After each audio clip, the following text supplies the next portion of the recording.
Everyone thinks being productive is about cramming more stuff into your day. Waking up at 5 a.m., having a 17-step morning routine, and color-coding your to-do list until it looks like a unicorn threw up on it. That's adorable. But it's also wrong.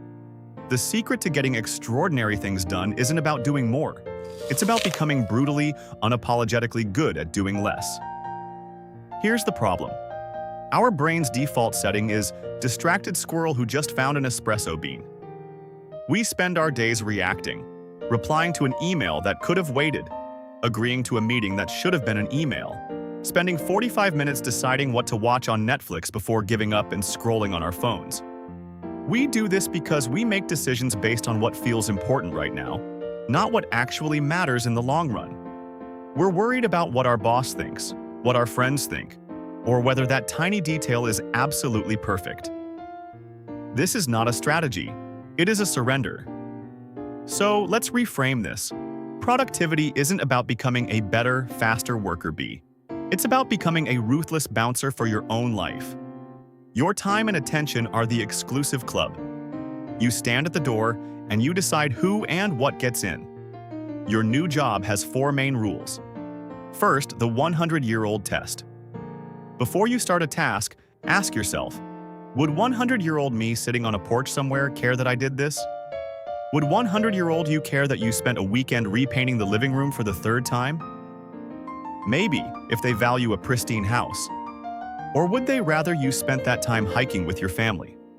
Would 100-year-old you care that you argued with a stranger in the comments section? Absolutely not. Second rule, build an efficiency machine for boring stuff. Some tasks are necessary but unimportant. Laundry, dishes, paying bills. These are the vampires that suck your life away in 15-minute chunks. Your goal is to get them done as fast as humanly possible. Stop making decisions. You don't need a new, exciting dinner recipe every night. Pick 3 proteins, 3 vegetables, and 3 carbs for the week. Mix and match. Done. You are not a Michelin star chef on a Tuesday. Next, create systems. Lay out your clothes the night before. Have a specific place for your keys. Automate everything that can be automated. The less brain power you spend on routine tasks, the more you have for things that actually matter. Third rule for our bouncer. The good enough rule. Perfectionism is just procrastination in a fancy suit. Your brain wants to spend 3 hours choosing the perfect font for a report that your boss will skim in 30 seconds. This is usually driven by a fear of what other people will think. Here's a secret. They're not thinking about you. They are all busy worrying about what you are thinking about them.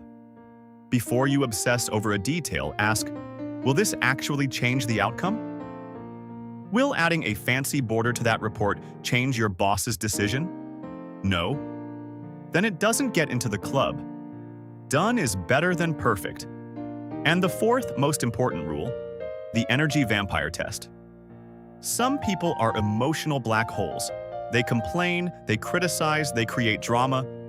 Spending time with them or even just thinking about them is like trying to run a marathon while carrying an anvil. Your job as the bouncer is to show them the door.